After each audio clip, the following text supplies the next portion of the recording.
नमस्कार। आज हम 1725 से 1775 तक के भारत के इतिहास पर एक नजर डालेंगे। ये समय सामाजिक, राजनीतिक और सांस्कृतिक दृष्टिकोण से अत्यधिक महत्वपूर्ण था। एक ऐसा दौर जब भारत की तस्वीर ही बदल गई। एक तरफ मराठों का शौर्य तो दूसरी तरफ अंग्रेजों की चाल, सिखों का संघर्ष, राजपूतों की शक्ति और एक नए भारत का निर्माण। आइए इस अवधि की प्रमुख घटनाओं और बदलावों को विस्तार से समझें। उन वीरों की गाथाओं को जानें जिन्होंने भारत के भविष्य को गढ़ा। उन परिस्थितियों को समझें जिन्होंने आने वाले समय को प्रभावित किया।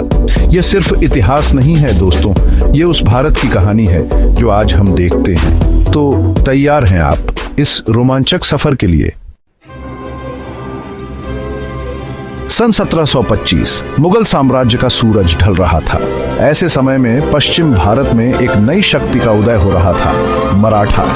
छत्रपति शिवाजी महाराज द्वारा स्थापित यह वीर मराठा मुगलों के खिलाफ लोहा ले रहे थे। इस अध्याय में हम बात करेंगे पेशवा बाजीराव प्रथम की, जिनके नेतृत्व में मराठा शक्ति अपने चरम पर पहुंची। बाजीराव सिर्फ एक योद्धा नहीं थे, वो एक दूरदर्शी शासक थे। उन्होंने देखा कि मुगल कमजोर हो रहे हैं और उनकी इस कमजोरी का फायदा उठाकर उन्होंने पूरे उत्तर भारत में मराठा साम्राज्य का विस्तार किया। दिल्ली, गुजरात, मालवा, हर जगह मराठा पताका लहरा रही थी। यह मराठा शक्ति का स्वर्णिम युग था।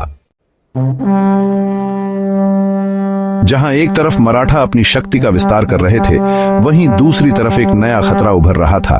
अंग्रेज ईस्ट इंडिया कंपनी, जो व्यापार के बहाने भारत आई थी, अब धीरे धीरे अपनी जड़ें जमा रही थी। इस अध्याय में हम बात करेंगे उस निर्णायक युद्ध की जिसने भारत का भविष्य बदल दिया, प्लासी का युद्ध। 1757 प्लासी का मैदान। एक तरफ थी सिराजुद्दौला की विशाल सेना और दूसरी तरफ मुट्ठी भर अंग्रेज सैनिक। लेकिन किस्मत को कुछ और ही मंजूर था। अंग्रेजों की चाल और मीर जाफर की गद्दारी ने सिराजुद्दौला को हरा दिया। प्लासी की जीत ने अंग्रेजों के लिए भारत के दरवाजे खोल दिए। उत्तर भारत में जहां मुगलों और मराठों के बीच संघर्ष हो रहा था, वहीं पंजाब की धरती पर एक नई शक्ति का जन्म हो रहा था, खालसा पंथ। गुरु गोविंद सिंह जी ने मुगलों के अत्याचारों के खिलाफ आवाज उठाई और सिखों को एकजुट किया। इस अध्याय में हम जानेंगे कैसे गुरु गोविंद सिंह जी ने खालसा पंथ की स्थापना की, कैसे उन्होंने मुगलों से लोहा लिया।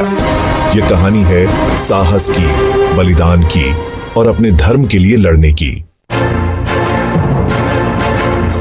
चैप्टर 4, पानीपत की तीसरी लड़ाई। एक युग का अंत 14 जनवरी 1761। पानीपत का मैदान एक बार फिर रक्त से लाल होने वाला था। एक तरफ थे मराठा, जो उत्तर भारत के सबसे शक्तिशाली शासक थे, और दूसरी तरफ थे अहमद शाह अब्दाली के नेतृत्व में अफगान हमलावर। यह युद्ध था दो ताकतवर सेनाओं के बीच, दो संस्कृतियों के बीच। इस अध्याय में हम जानेंगे पानीपत की तीसरी लड़ाई के बारे में, इसके कारणों के बारे में और इसके भयानक परिणामों के बारे में। यह कहानी है हार और जीत की, वीरता और बलिदान की। चैप्टर 5, राजस्थान। वीरता की भूमि, संघर्षों का अखाड़ा राजस्थान, वीरता और शौर्य की भूमि।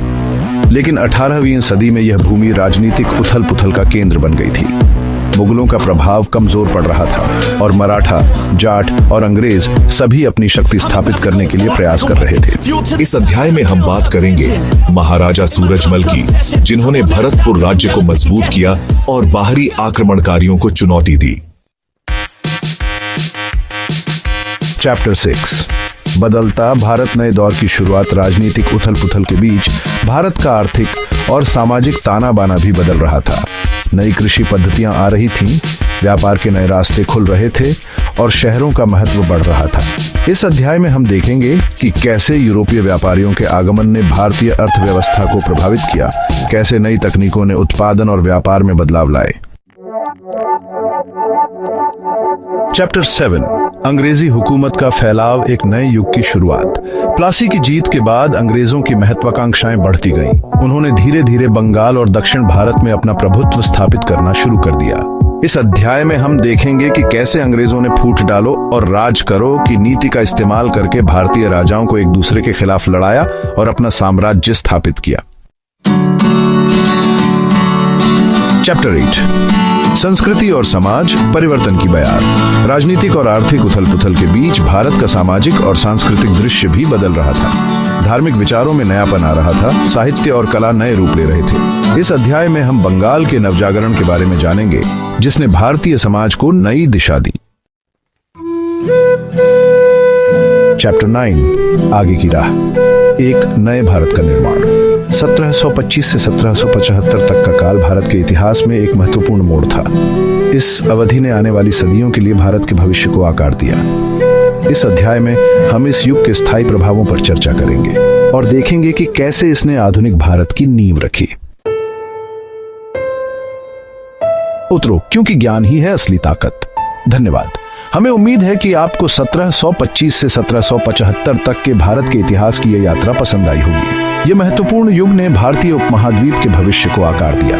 हमने देखा कैसे शक्तिशाली साम्राज्यों का उदय और पतन हुआ, कैसे नए विचारों ने जन्म लिया और कैसे भारत एक नए युग में प्रवेश कर रहा था। यह कहानी सिर्फ किताबों में बंद नहीं है दोस्तों, यह कहानी हमारे चारों ओर है। हमें अपने इतिहास से सीखना होगा, अपने पूर्वजों की कुर्बानियों को याद रखना होगा और एक ऐसे भारत के निर्माण के लिए काम करना होगा जो शक्तिशाली, समृद्ध और न्यायपूर्ण हो। अगले एपिसोड में फिर मिलेंगे, तब तक के लिए नमस्कार।